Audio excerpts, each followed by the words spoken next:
Dari ko mag-agi kay hindi maingay.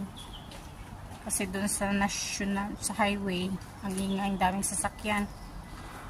Dito ay walang, puro nakaparada yung mga sasakyan, pero walang masyadong sasakyan na dumadaan.